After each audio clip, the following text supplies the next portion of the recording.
walking with my head down, head up in some rain clouds. That's what you believe about me.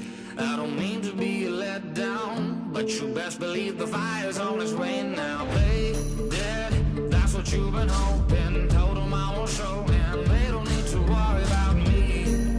But the quiet always comes first, then the devil brings the lightning and the thunder. Take a shot, come see what you made of. 'Cause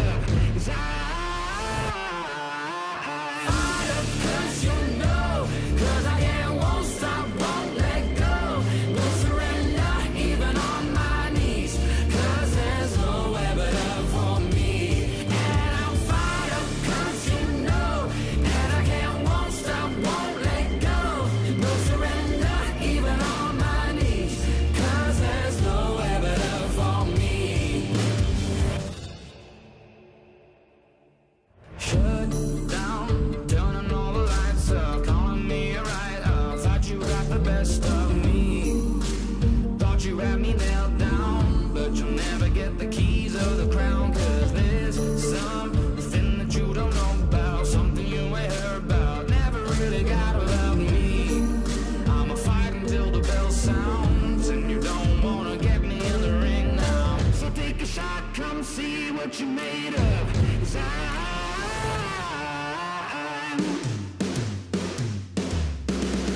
fired up 'cause you know, 'cause I can't, won't stop, won't let go. No surrender, even on my knees, 'cause there's nowhere better for me. And I'm fired up 'cause you know, and I can't, won't stop, won't let go. No surrender, even on my knees, 'cause there's nowhere better for me. Nowhere, nowhere, nowhere, 'cause there's nowhere better for me. Nowhere, nowhere, nowhere, nowhere, nowhere. Fired up 'cause you know, 'cause I can't, won't stop, won't let go.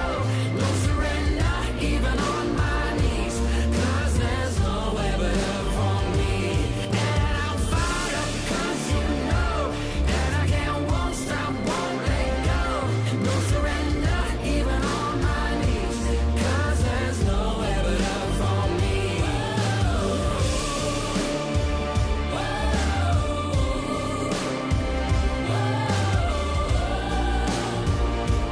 'Cause there's nowhere better for me.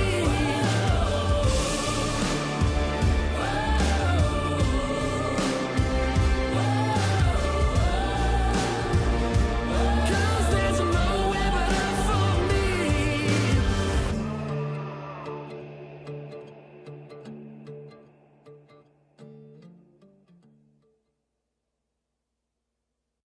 I'm no immortal, but my fire will never die.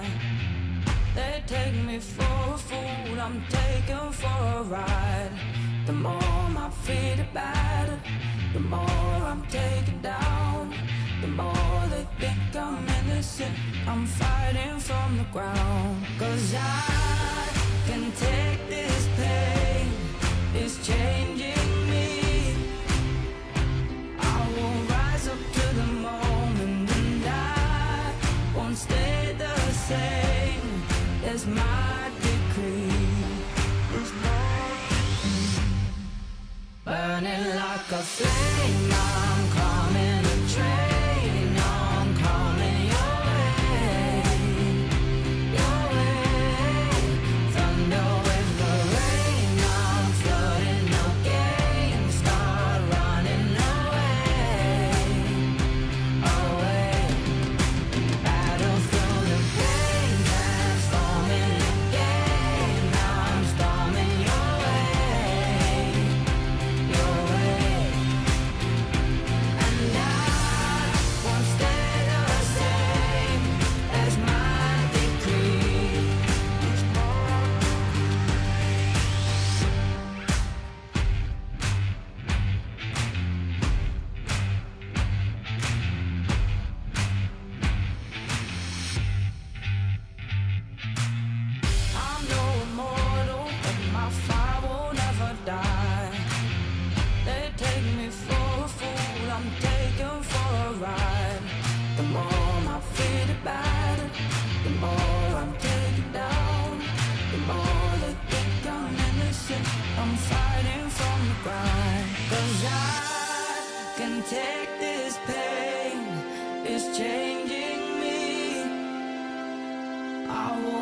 up to the moment, and I won't stay the same. There's my decree. Burning like a flame, I'm coming a train. I'm coming your way, your way. Thunder with the rain, I'm flooding the game. Start running away, away.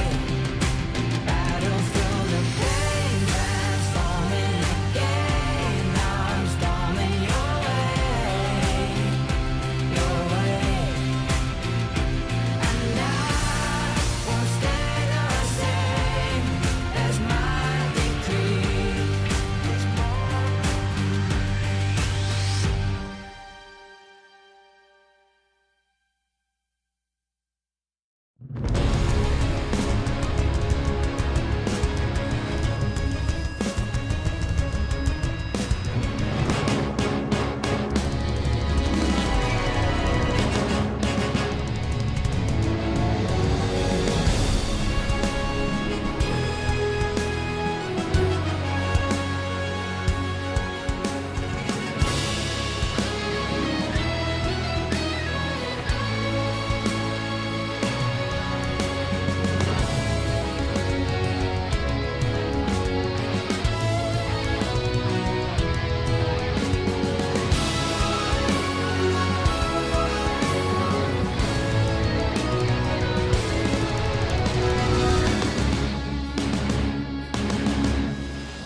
40 contenders. 7 rounds. The road to the Coke Series ends here. I cannot be defeated. I can take off, I don't need a reason. Anyone that see me sweaty bleeding, I'm like a take off, yeah, believe it, I believe it. I cannot be stopped, no, no. I cannot be stopped, no, no. I cannot be stopped, no, no. I cannot be stopped, no, no.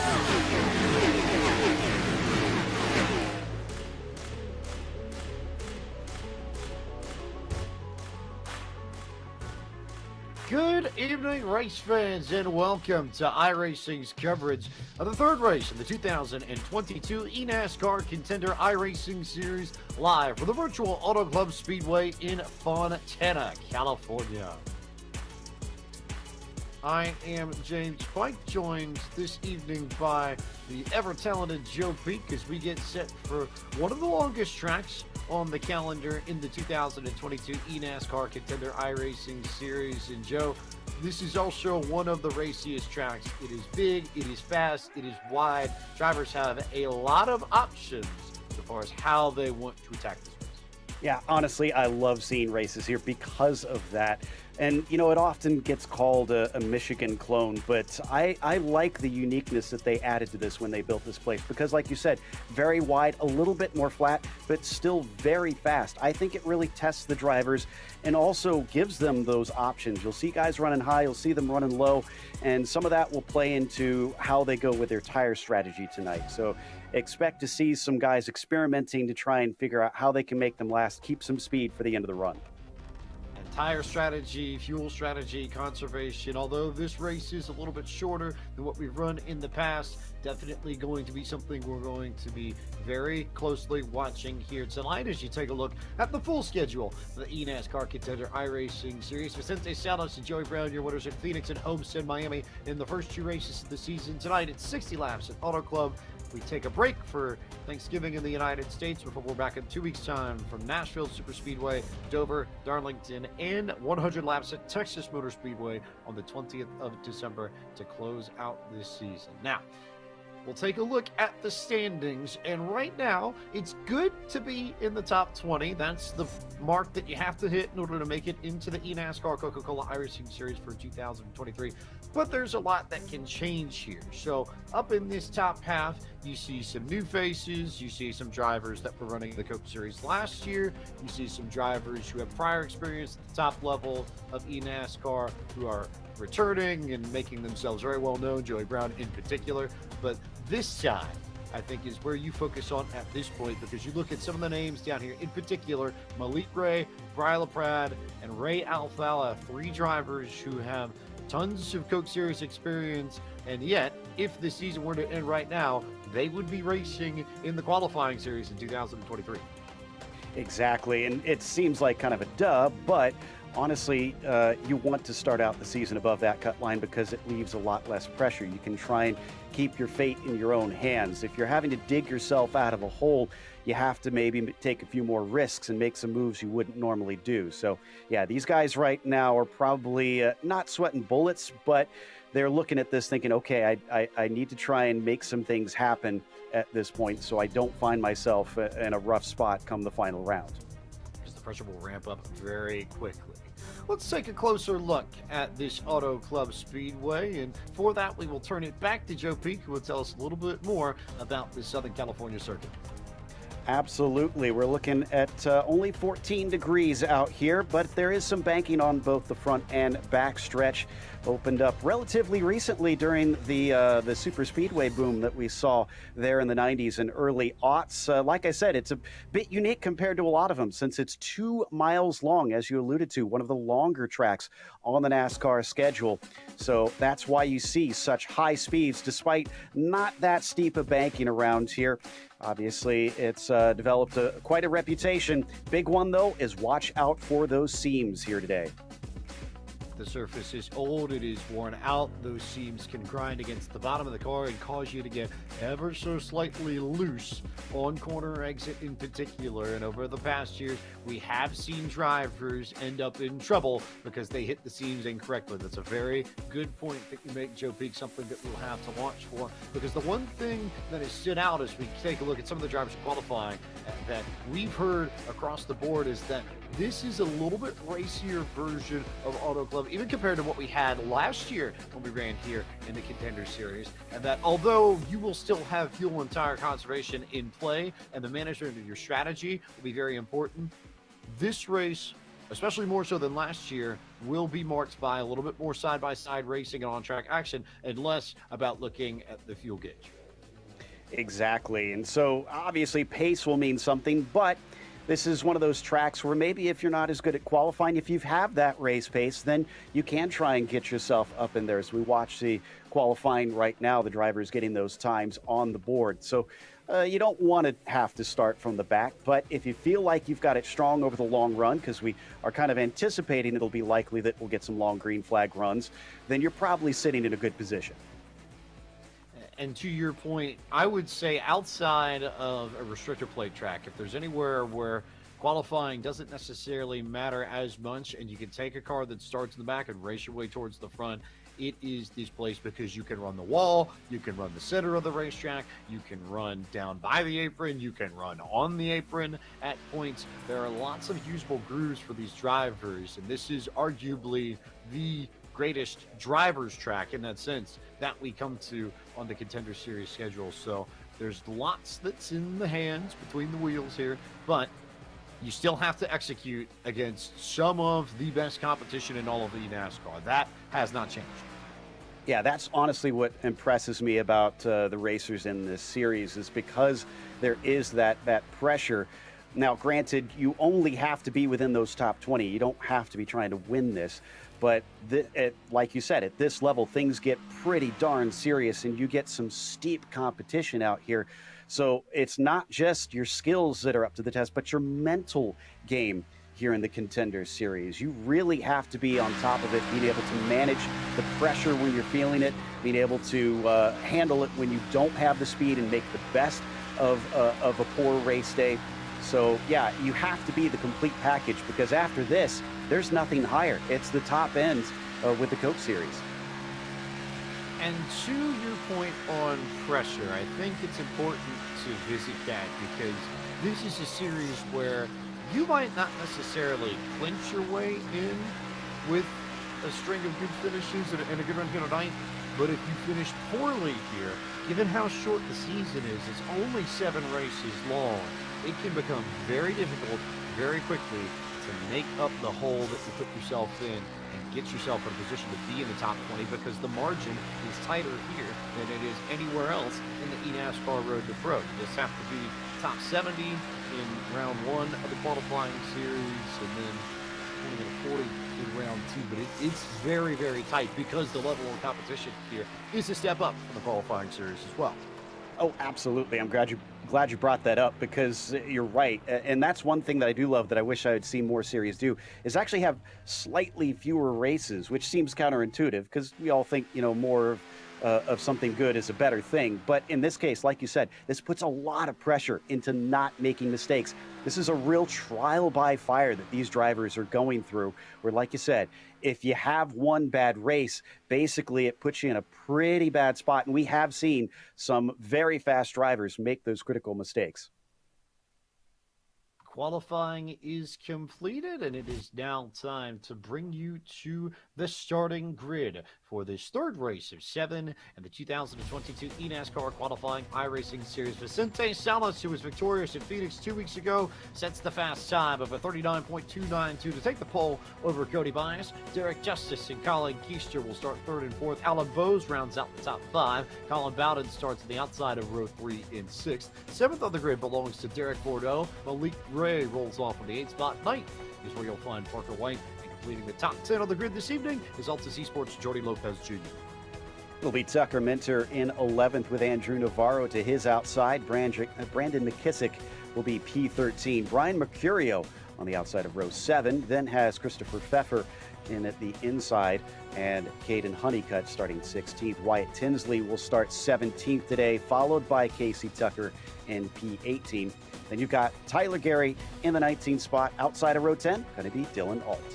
Kevin King starts 21st. Seth DeMerchant rolls off from 22nd. 23rd on the grid is Timmy Holmes, and 24th is Boyd Hogan. Starting in the 25th position will be Briar LaPrade. Taylor Hirsch rolls off from 26th. Both of those drivers in the Coke Series last season. Joey Brown, winner at Homestead Miami, starts 27th alongside Daniel Falkenham. Blaze Crawford and Ryan Doucette roll off from 29th and 30th this evening, respectively. Michael Cozy Jr. will be 31st. Then you've got Brennan Kohler in 32nd and James Wenzel in 33rd. Last couple to set times were Delaney, Alfala, and Witt. Surprised to see them that far down. But talking about the super speedway style of racing, Botafuco, Hill, and Smallwood did not set qualifying times. Not sure if that was intentional or they botched it, but they are indeed going to be starting at the back here. I had the chance to watch Daniel Smallwood right at the end of qualifying, and he was trying to set a time, but the timer ran out before he could cross the stripes. That's why he starts at the back. Here's a look at your weather conditions for this evening. It is a 65-degree air temp, 76-degree track temp, winds headed to the southwest at 11 miles an hour, and 88% humidity under partly cloudy skies. I'd argue mostly sunny from what we can see. The in-sim time is November 12th. November 12th, 2022, right around 12:15 p.m. local time. Joe Peak, what should we expect in tonight's iRacing race analysis? Well, it's a 60-lap race, and with the fuel window being 33 to 35, we expect it to either be a 1 or 2 stopper, depending on if we get cautions or many of them. Obviously, drivers might try to duck in because they do have 3 available tire sets, as you can see on our graphic here. So they could try and take a second set if we get a late caution. Pit lane delta is going to be 26 to 28 seconds with a 55-mile-per-hour speed limit. So they will have to be going pretty slow considering the speeds that they race at this track. You do not want to be stopping under green here today, James.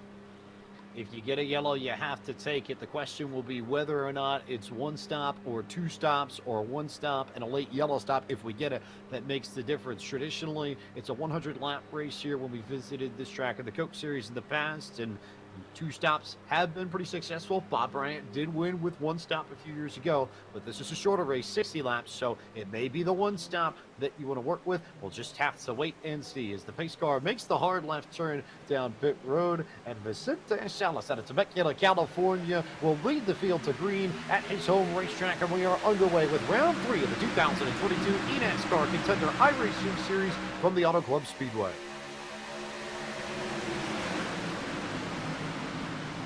So it looks like this is a good start here for Vic. He's got a big gap already, and he was excited for this race, considering, like you said, this is his home race. But things are stacking up quickly. Look at that. We got 4 and 3 wide towards the back. Thankfully, they've got plenty of room to spread out in this one, but you really don't want to be risking much this early on. Thankfully, I'm seeing a lot of drivers really being pretty respectful out here, trying to give space, not push the limits. You look at the first 6, they're very happy, as we remind you that iRacing's Black Friday sale currently available if you head to iRacing.com/Black Friday. But just behind these leaders, it is 3 wide, it is 4 wide, it is everything that we have come to expect at here and maybe Pocono and Michigan, and that's about it, as you get a good look off the back of Alan Bowe's Toyota Supra. But everybody trying to grasp for any sort of track position that they can get. It is easier to make up now than it is to wait maybe 5 or 10 laps and grab it later. So everybody pushing, especially if in the middle of the pack, to try and get spots or make up spots, especially if you are Malik Gray. I saw him get loose in the middle of 1 and 2 of the opening lap, lost a few spots and trying to claw back a few spots, currently 15. Now, Salas has ducked into pit lane, hence why Bose is up at the front. I wonder if he got a black flag for starting a little bit too early there, because I didn't really see a reason why he would have to come in. But whatever the case, he is now well at the back and thankfully not a lap down, so he needs a caution. From what I can tell, it was a 2-second stop in the box, which suggests to me that it would have been a stop and go, so you may be on point with that. Though, I do remember that in the qualifying series, we saw Altus Esports duck down pit road right at the beginning of the race at Bristol Dirt, and it was a strategy play that ended up playing to their benefit in the end. So whether or not that's strategy or whether or not that's penalty, I think we'll just have to wait and see. But it does mean that Alan Bose now takes the race lead from Vicente Salas, then Derek Waldorf, then Parker White, as you get a good look at Cody Bias trying to fight White for that 3rd position exiting turn 2. Yeah, looks like White's going to come out ahead as we got some more side-by-side down here behind them. The 39 getting a good run, but look at that, just plugged up as Joey Brown's not going to give him space to get down to the bottom side. So he holds on. Now you got to watch this bottom side early in the race. It can either chew up the tires a little bit more, and you can sometimes have a bit of a loose car in the early laps. I think 4 in, we're probably safe at this point, though. This is a driver, though, who has plenty of buffer.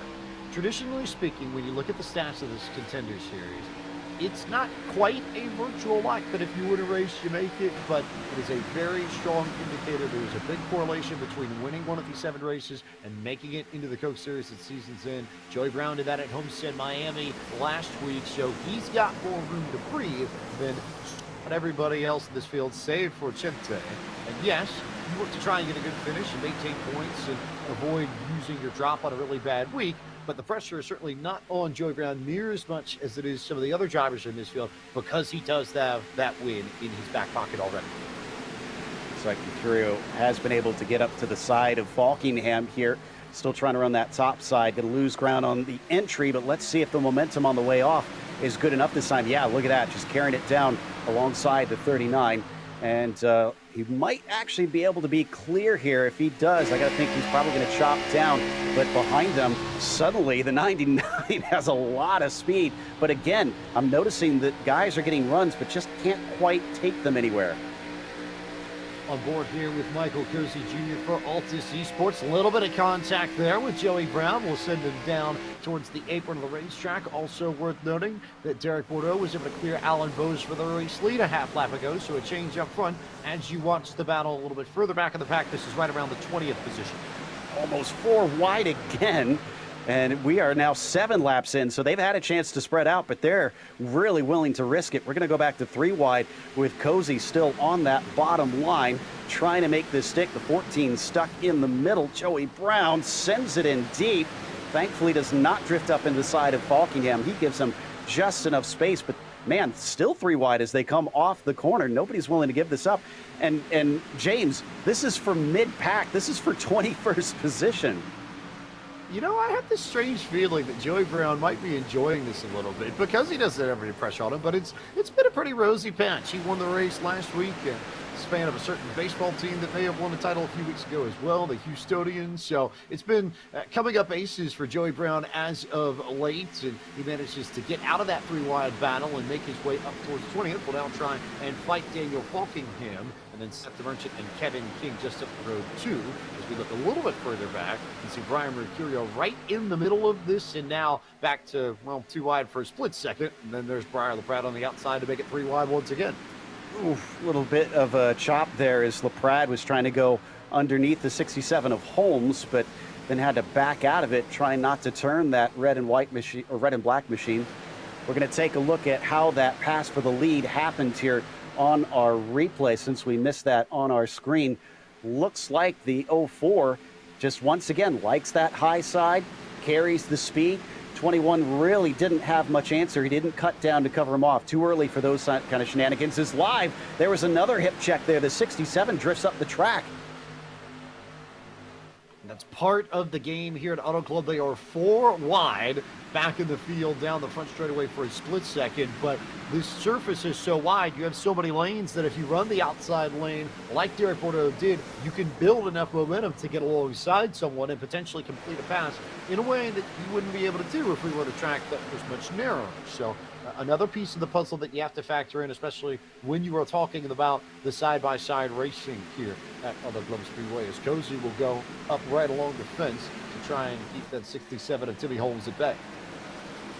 Now they're finally getting down to 2x2, which is going to be a lot safer here. But a lot of drivers riding the bottom for now, so they seem to like that. As we look back up to second place, where Bowes is going to take that away from Keister, and he just slips right back into third, so he's not too concerned about that. And Parker White going to take the low line. I have noticed that Keister has been riding way up top there in that 8 for many laps now, so he's kind of taking an alternate route to those around him.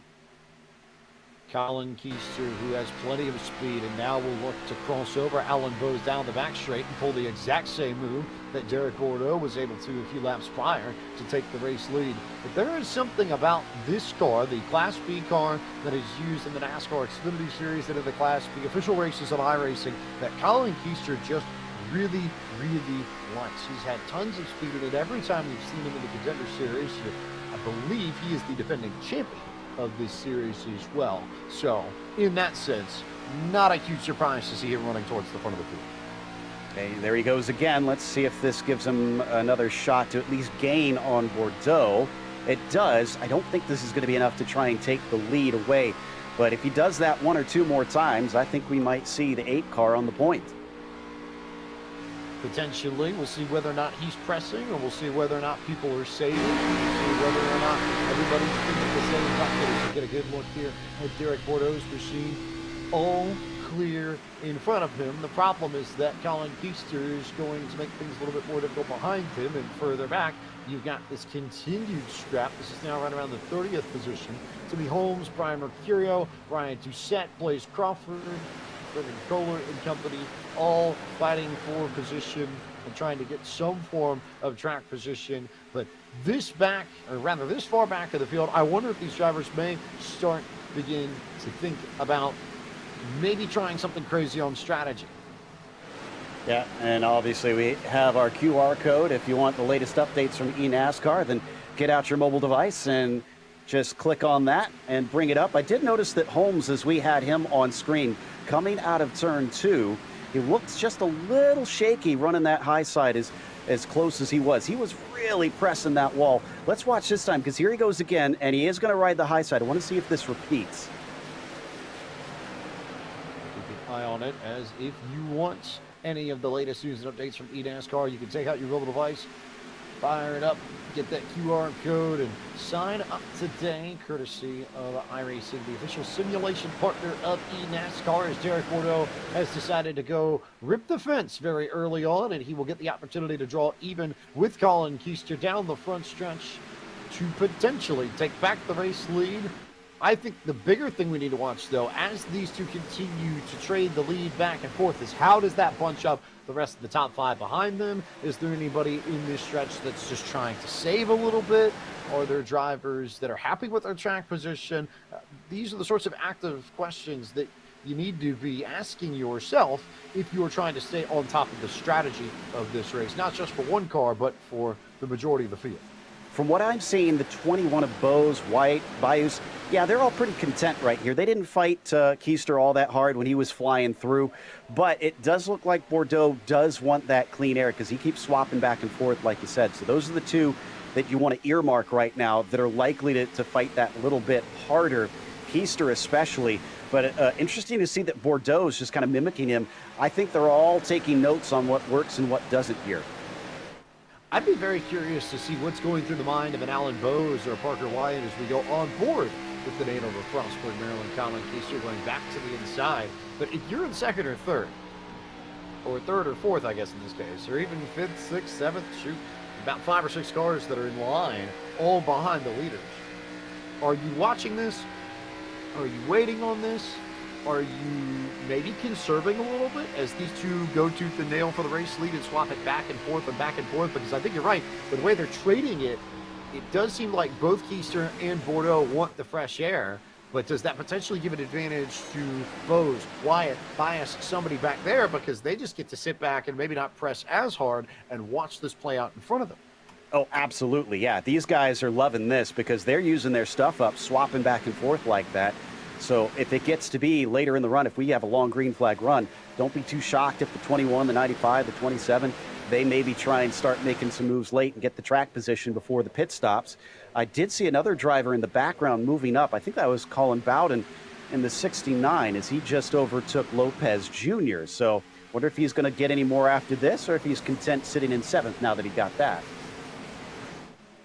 Also worth noting, just as I'm looking at timing and scoring and watching the race check my own eyes, the driver at the end of this train, as you look, you see just back in the corner on the right side of your screen there for a split second, Malik Ray has made it back up into the top 10 after getting loose at the beginning as we go on board with the New Jersey native, Jordi Lopez Jr. for Altus Esports, currently in the 8th spot and really looking to punch his ticket, as are a lot of the Altus Esports drivers to the Coach Series. They've had a lot of opportunities in past years. It hasn't quite come together, but this may well be their strongest effort yet to try and break through to the top level of eNASCAR in 2023.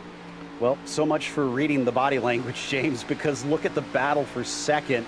It's basically erupted. Nobody's going single file. In fact, Keister's now lost out to Bose, who's jumped up there, but I think he's going to try and get that one back. But man, just as we were talking about, all those guys were looking like they were saving.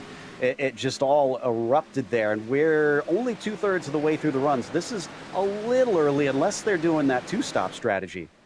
I think the most intriguing piece of this, and you saw it very clearly as the drivers went through the center of the corner, in 1 and 2 and 3 and 4, you are already seeing two very distinct lines develop where you've got some drivers that are down on the apron and other drivers that are down on the wall. We're not really seeing the middle of the track used, but people are either ripping the fence or right down along the apron, but you have two groups that have been consistently in play amongst the top 10 for at least the last 5 to 10 laps or so.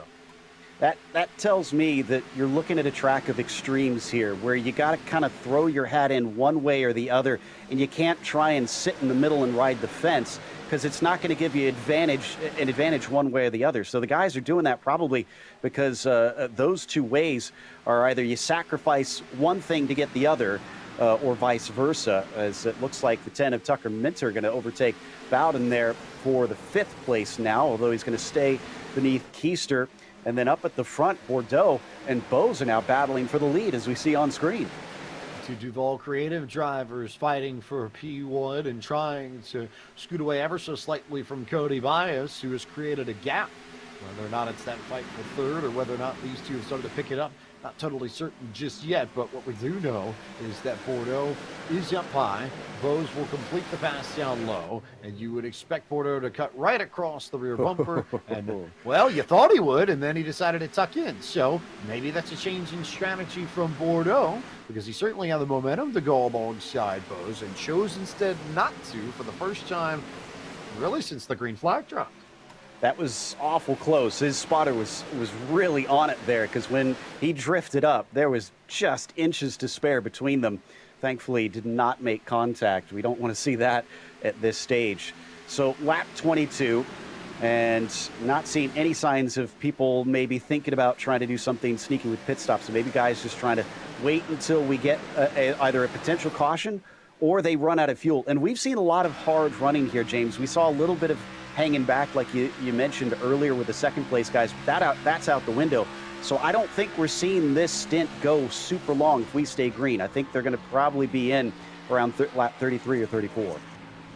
Now that we haven't really seen anyone come in, I think indicates that there aren't really too many believers in the 2-stop strategy, and that it's going to be a game of when you pit right around the halfway point at lap 30 or so, and or who in the back of the field decides to run long and maybe catch a yellow flag. As we start to approach the green flag pit stop, should they come, you will see significant differences in speed between those on fresh tires and those on old tires. And that's something we'll need to be very, very mindful of, because in the past, that alone has caused incidents on track.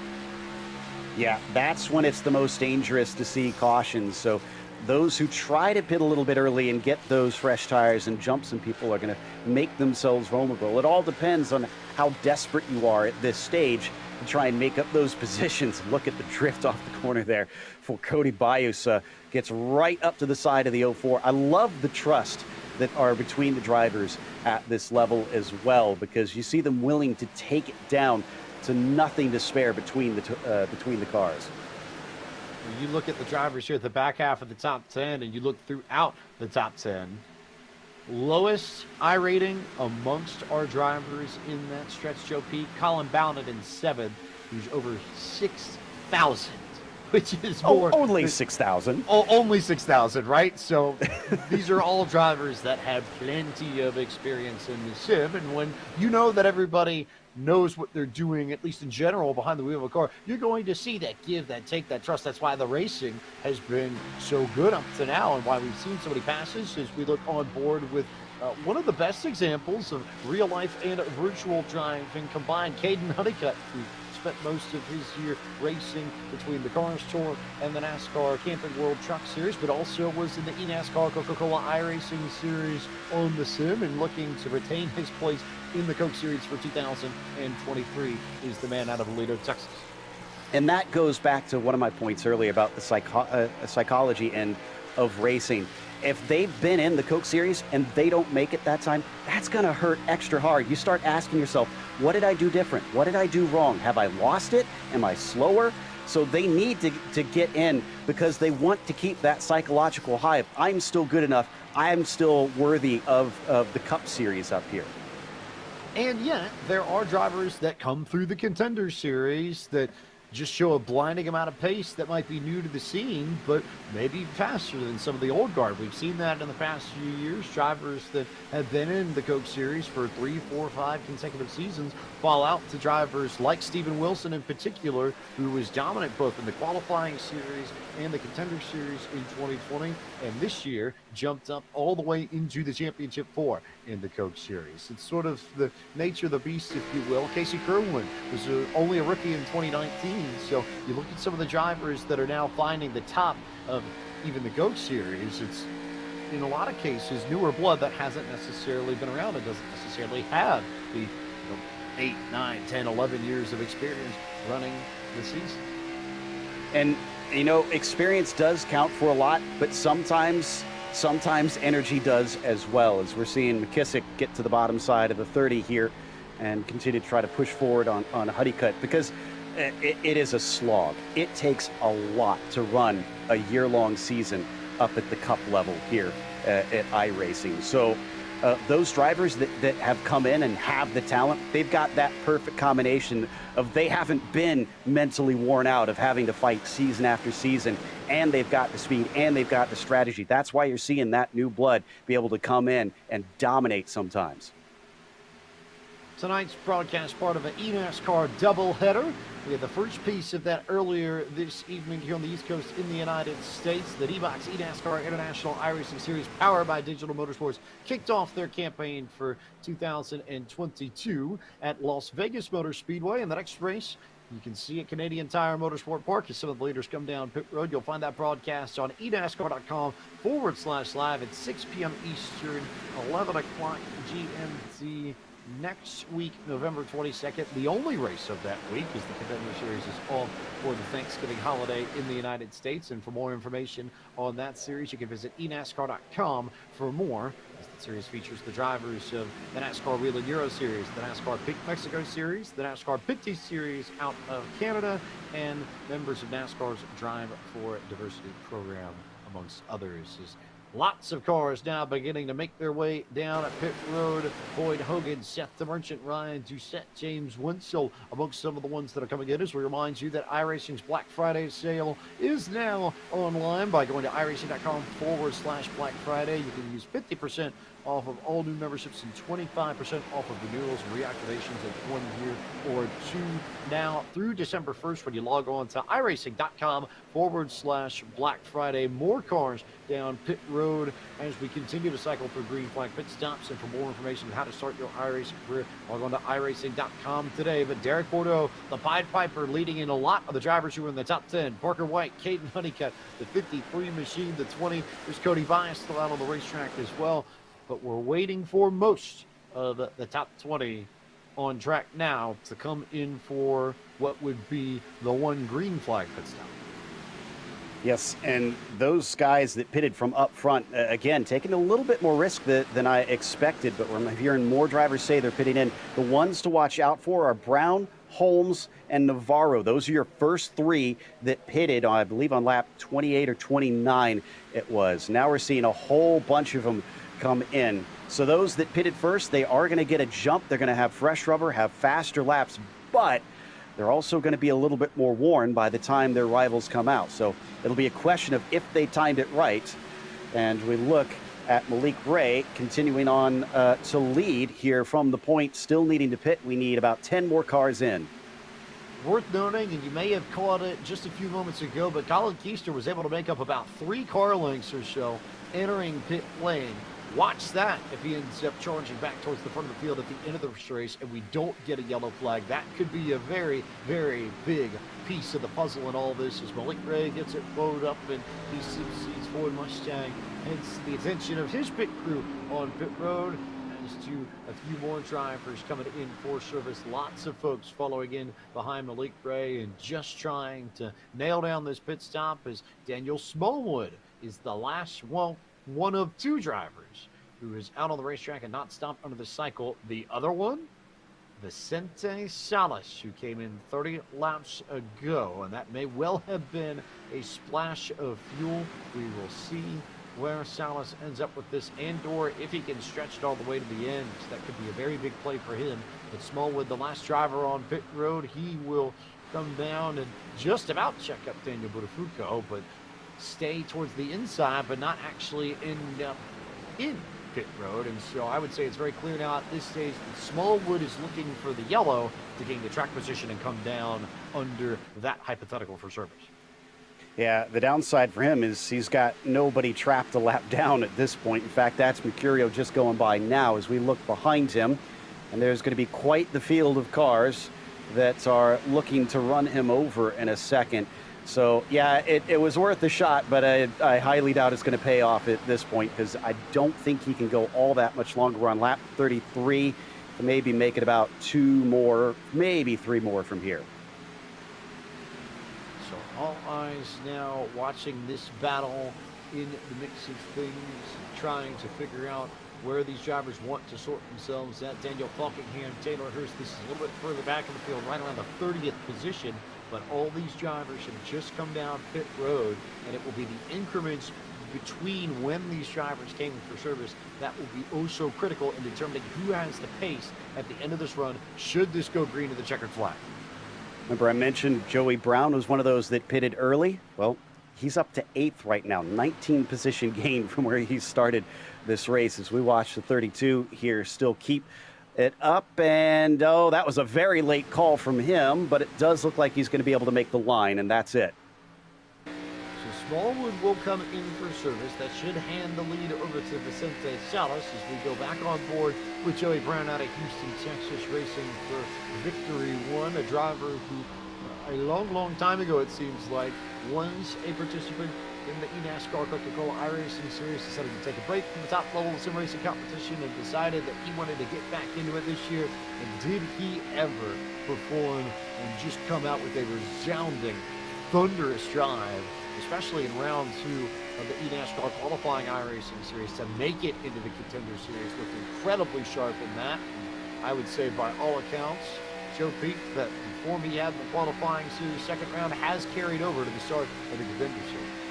Yeah, I'd say so. Not just form, but the brain between the ears there, as he's been using some good strategy. Now, again, his tires are going to be slightly older as we look at Salas, who carries on another lap 36. You said, as we mentioned, it was the first lap of the race that he pitted in. So I don't expect him to make it all that far, and I highly doubt he can get to the end of the race. There's just no way that he can stretch this all the way to the end of 60 laps. So I'm still unsure as to what the ploy is here for Vic, but whatever the case, he is leading the race for now, but he's going to have to pay the piper and pit eventually.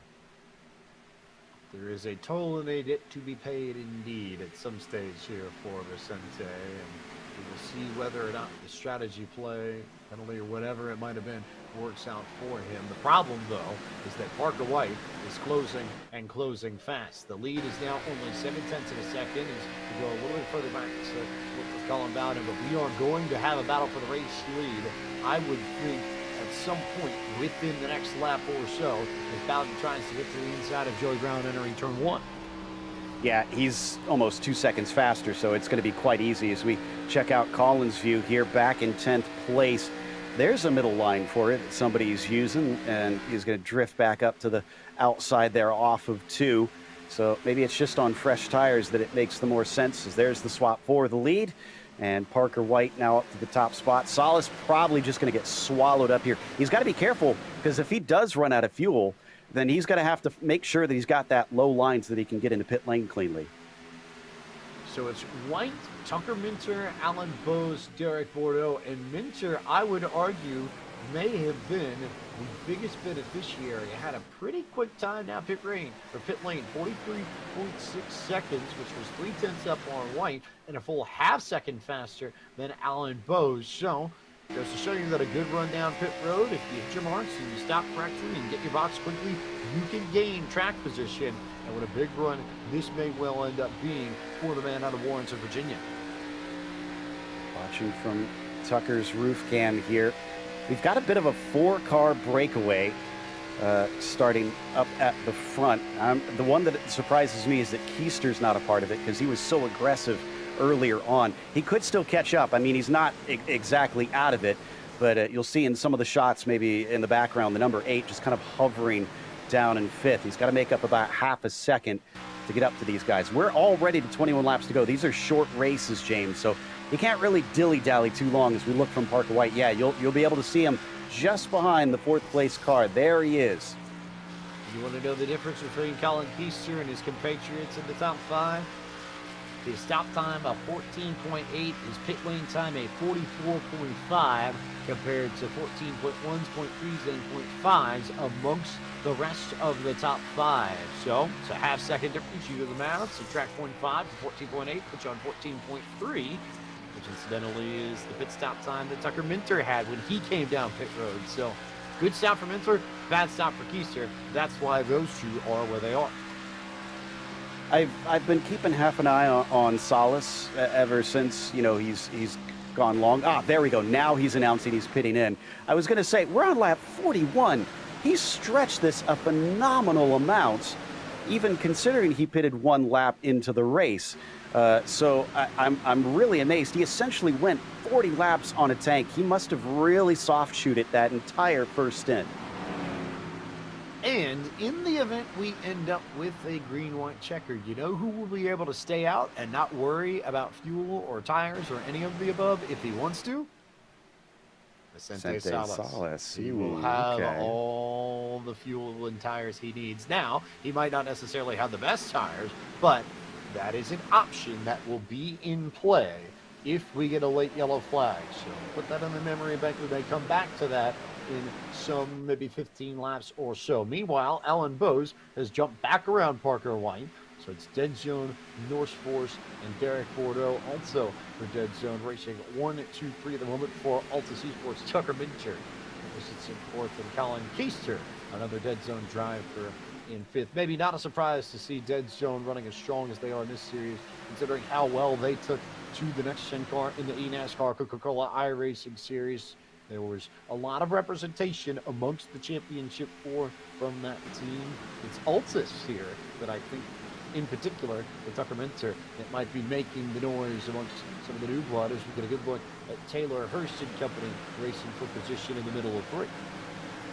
Yeah, this is Falkingham, Navarro, and Hurst all battling well farther down in the order. They've also got Pfeffer there in front of them, but it looks like they're going to get back to single file. Navarro is interesting because he was one of those that stopped early, but I guess it's not just down to that strategy, but also the pace that you can try and put in with it, as they haven't had as much success climbing through the order as we saw with Joey Brown, who did drop back some. He's down to 17th, but he gained a lot of spots, I have to say. His 33 is going to be able to get to the inside.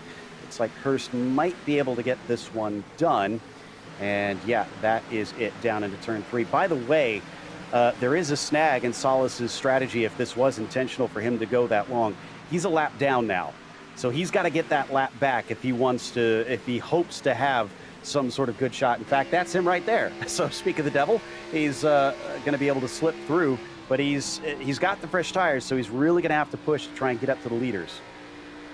You'll see Salas coming to your picture there on the bottom of the track, and as they exit turn 2, Alan Bowes, your leader, is just now entering turn 3. So it's about a straightaways distance at this point that Salas has to make up on Bowes to start making something out of the strategy under green, and he'll have fresher tires than everybody else. He will be able to charge through the field better than anybody else, but he will have to unlap himself, then come around, then try and get a lap back on Bowes and White and company, and that is a tall task. So we'll see just what kind of success Vicente Salas has in the closing 15 laps of this third race, 7 of the 2022 eNASCAR Contender iRacing series.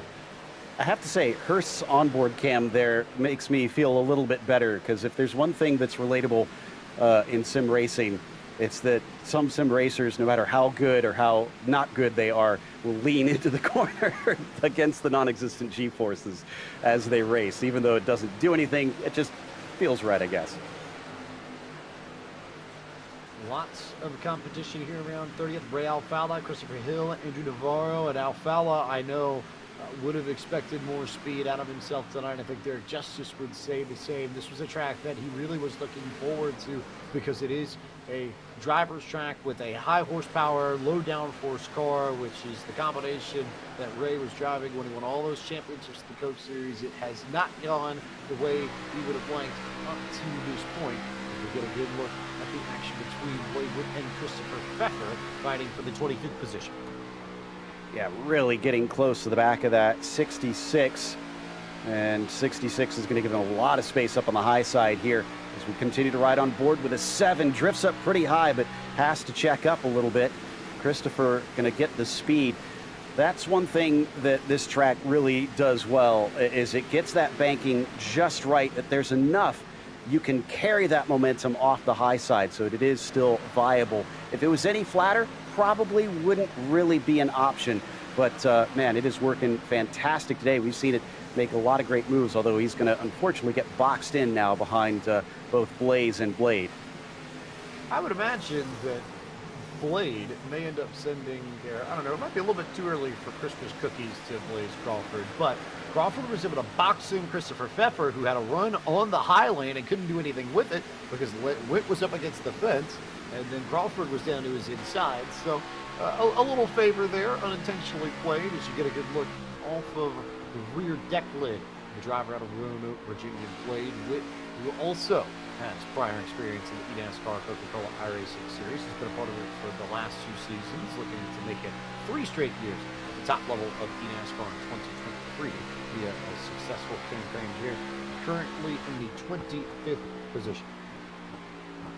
So we're going to hop over to Bowden now. Ooh, that was a bit of a slide off the corner there for somebody. I think that might have actually been Malik Ray there, but we're looking at him chasing Minter there in the 10 as they come back into turn 1. And Bordeaux, remember, he was leading early on this race and looking pretty comfortable, but we haven't seen him back up to the top. Is he now biding his time? Because, wow, there's a good run right there going underneath the 8s, and that's going to answer my question pretty quickly. I do think he has something underneath him. As we watch all of these drivers slide from the inside to the outside at Auto Club Speedway, we remind you that you can do your own version of sliding by picking up a copy of the new World of Outlaws dirt racing game, which is available now wherever you buy your video games for Xbox One, Xbox Series S and Series S, PlayStation 4, and PlayStation 5. A masterful, little fun game produced by Monster in cooperation with the folks at iRacing. Lots of fun to play. Ooh. I can say from personal experience, and almost looks like some of these drivers might be trying to take a few cues because they're dropping from the high lane to the low lane, and I wouldn't be surprised if we start seeing a few slide jobs as there is Vicente Salas working underneath everybody to try and run down Alan Bowes to get back on the lead lap with 10 laps to go. Well, they've got the 4 wide salute down. They've done it a couple times now already, and it's getting a little sketchy at this point. There were some drivers that going 3 wide had nothing on either side. If you're in the middle on that, basically you have nothing to help you. One thing that can help you get to racing, though, of course, is the Black Friday sale. Definitely check that out here for iRacing. I took advantage of it myself, honestly. Just renewed and made sure that I got another year's worth on the schedule. This is the best time of the year to renew your accounts. You do not get a better offer for value amongst memberships across the rest of the calendar year. So if you were thinking about renewing, you do it during the Black Friday sale and you get the most value for your dollar or pound or Canadian dollar or whatever currency you may well use. Black Friday is when you want to do it, no question. Does Monopoly money count? I don't know. Maybe we go ask Tony and Steve and Otto and see what they say. That would be a fun one, as we see one driver there up against the wall. I'm not totally sure who that is immediately. Could be Ryan Doucette. I suspected that might have been, but he was close to the fence. It did look like he was brushing up against it there, and based on his facial reaction, I think maybe he did. But, yeah, hard to tell. Does look like the car is a little bit slippery, and we did get confirmation he definitely was up against the fence there. You do not want a damaged car. It needs to be pristine because of the speeds at this track. Parker White and company trying to run down Alan Bowes, who has stretched his lead all of a sudden to just about a second, and that number is growing, and White has managed to jump off the front of this group. Tucker Minter leads the pack that you see here just at the very front end of it, and he's even gotten away from Colin Keister a little bit, who is the first in this 5-car fight for 5th through 9th, and Dylan Alt's not too far behind in the 10th position. Yeah, we're down to 7 to go. This thing has gone by in a flash. No cautions yet. And Bose with a 1.1 second lead. Honestly, James, he's sitting pretty right now. Unless somebody is really playing possum, I just don't see him being overtaken, because at this point you probably would have tried to go after him, because yes, you can pass, but you really don't want to leave it to chance at this stage. And Bose with a gap that big, to me, says he's got the most speed of anybody. There goes Derek Bordeaux to the inside of Jordy Lopez Jr. That would be for the 6th position if he can complete the pass. Colin Bowden trying to work the fence there to get around Lopez Jr. as well. But Lopez will counter with a move down to the inside as we go on board Dylan Alt, who's just behind this group in the 10th position. Yep, right now chasing Bios, and there in front of him you can see some side-by-side between Bowden and Bordeaux. Bordeaux on the bottom side in the 04 with the blue, and it looks like going to try and follow him. Dylan Alt attempts to see if that low line works for him, but not as well. Also of note, Dylan Alt, a competitor in the Contender Series, but he's also been racing for Cal State University Sacramento in the eNASCAR College iRacing Series over the course of the fall. One more race for them in the fall semester at Nashville Super Speedway. The time attacks are now open in the iRacing UI, and your race is on November 29th at 8 p.m. Eastern. And you can catch that broadcast on eNASCAR.com/live and all of iRacing's platforms. You can visit eNASCAR.com for more information about the series in general, as we watch the man out of Sacramento try and pull the slide job on Cody Bias to lock down what would be the 9th position. But Bias was able to get to his quarter panel before he was cleared, and they'll be door-to-door off into turn 3 now. 4 laps to go here at Auto Club. Yeah, that was a much better run that time, and it looks like the bottom line, even through 3 and 4, still paying dividends for him, as he might be able to overtake Bordeaux. He's going to be able to get side by side, but the job isn't quite done. Now, I'm curious to see, because we know the 04 is good on the bottom side. Is he going to cover him off when they go into 1 here? Will he, won't he? Who decides to be brave and drop all the way down to the apron? Alt eventually gets within a half a groove of it, but it wasn't quite enough, and I don't know if it's going to be enough to maintain the spot for the moment. He closes that gap there and gets in front of Bias, locks himself between Bias and Bordeaux, but will Bias decide to try and look for something here in the final 3 laps of this race, or will they try and freight train and maybe just go run down Colorado for 7th? Final 2 laps now. We are down to 2 to go already. So he is going to try and overtake him, and he does get to the bottom side. 42 just working the low line beautifully at the end, and that's now 8th place. Bowden's not too far ahead. He could maybe take 7th if he can keep this up. The battles all over the place. You've got Malik Ray trying to fight Tucker Minter for the final podium spot, but this is the group most closely contesting a fight towards the back end of the top 10 as Alan Bose works his way through the middle of 3 and 4, and we'll take the white flag this time by. It looks like Bordeaux, I think, got a little bit loose, though, in the middle of the corner there, and that might open up the opportunity for Cody Bias to go underneath them as your leaders take the white flag. 1 lap to go at Auto Club Speedway in the eNASCAR Contender iRacing Series. Yeah, I wonder if they've been using everything up here. It's the end of the race. You don't want to leave anything on the table. And the 04 may have just run out of tire and planned it just wrong. But Bose has planned it just right here, James, as he's got 2 corners to go.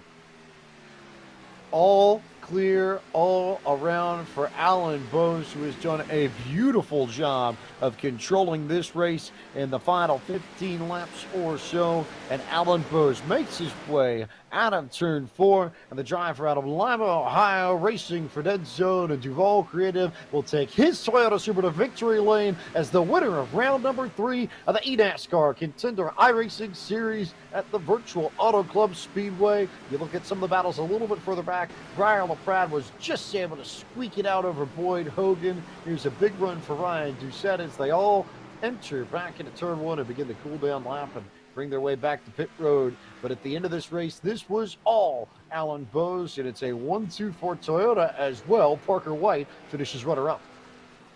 Yeah, looking down towards the those below the cut, though, I'm seeing some names that we mentioned before that still aren't showing all that well.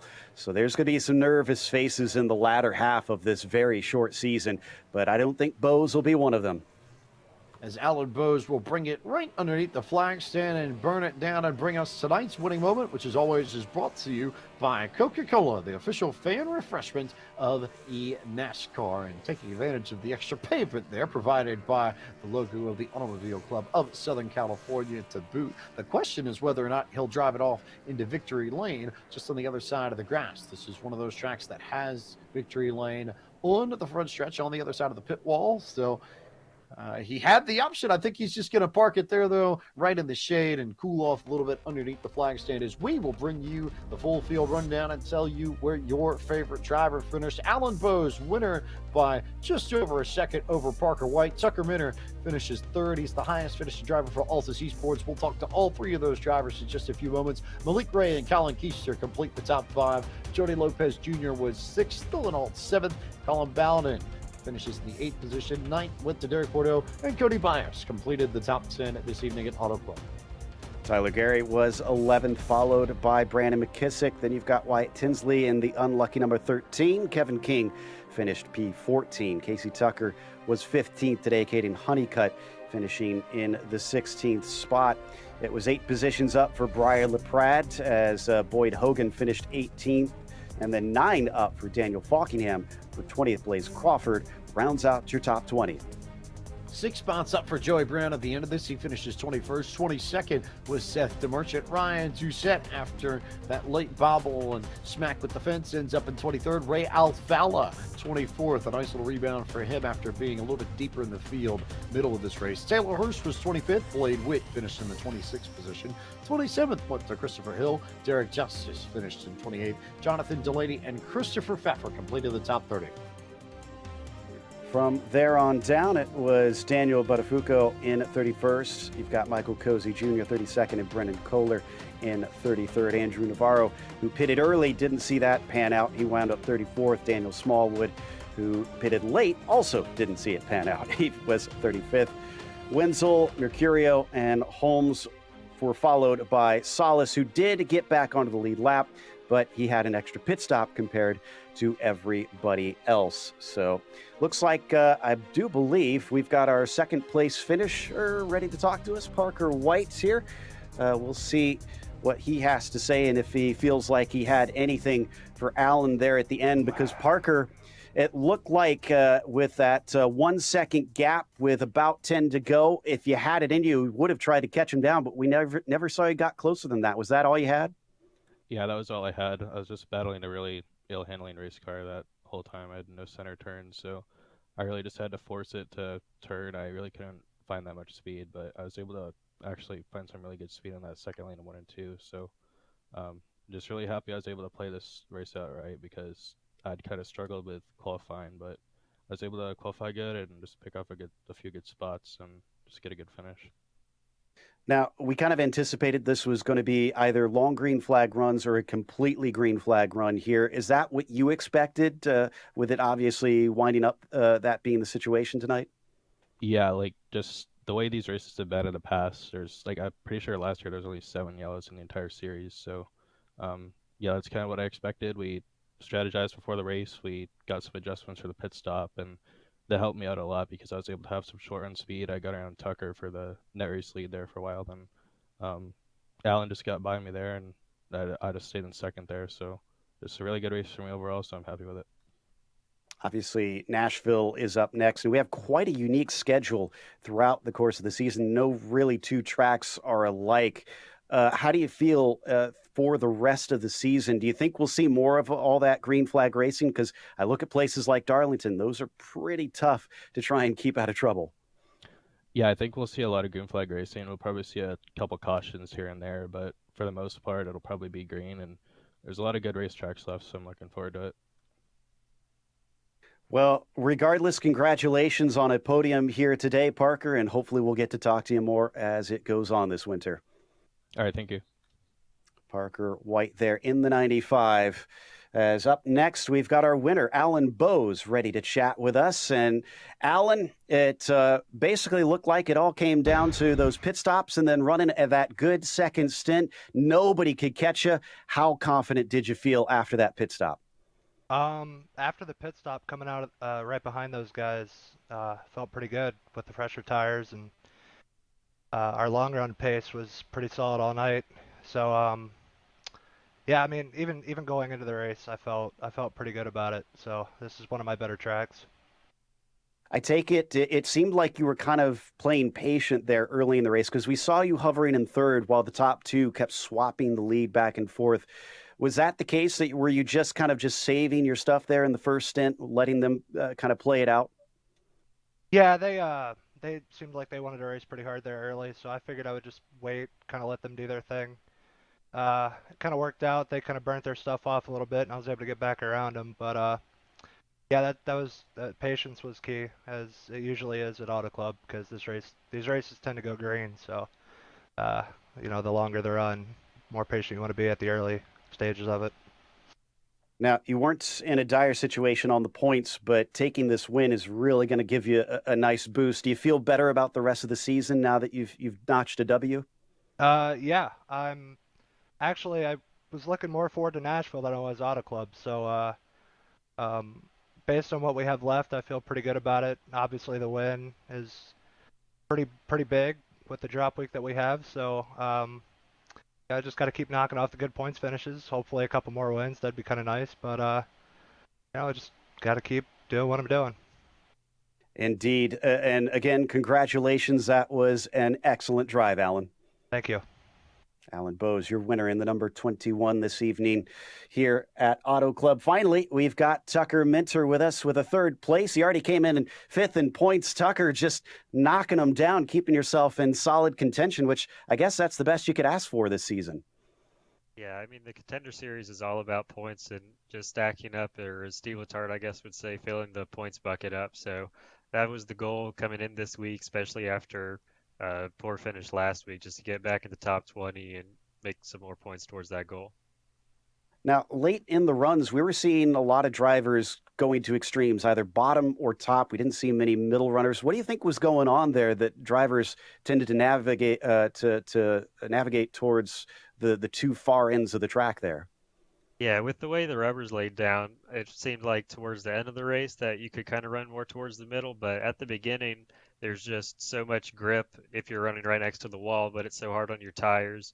But then it's better on your tires if you run the bottom, so it's really difficult, but it was a lot of fun tonight just trying to juggle, trying to figure out how much to save your tires and for how long, and then when you wanted to move up top and try to make some spots up.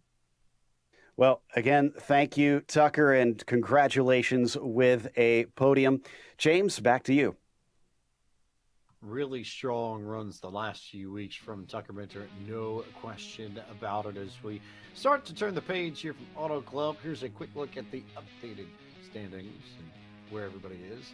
We are keeping our eyes up across the standings, and worth noting that Vicente Salas's drop would kick in tonight. He finished dead last to the grid, so he doesn't have any margin for error like he used to, but by virtue of those strong runs at Phoenix and Homestead, Miami still has the points lead. Tucker Minter jumping up to third in points, and then here's a good look at all the drivers that are right on the edge of trying to make it. You look a little bit further back, the Wenzels, the Myers, the Smallwoods. I truly believe at this point now you really do need to start going at Nashville in 2 weeks' time if you want to have a realistic shot of making it into the Coke Series for 2023. Absolutely. And like I said, it's a very varied schedule. And here we get a look at Nashville Super Speedway, which the name kind of belies itself because it's a lot shorter than most of the other super speedways. It is fast, though, but it's also concrete. So there's not much else like it out there, and they'll have to prepare for that November 29th race. And I'm sure they're going to be using this little vacation time to try to get that extra bit of practice in.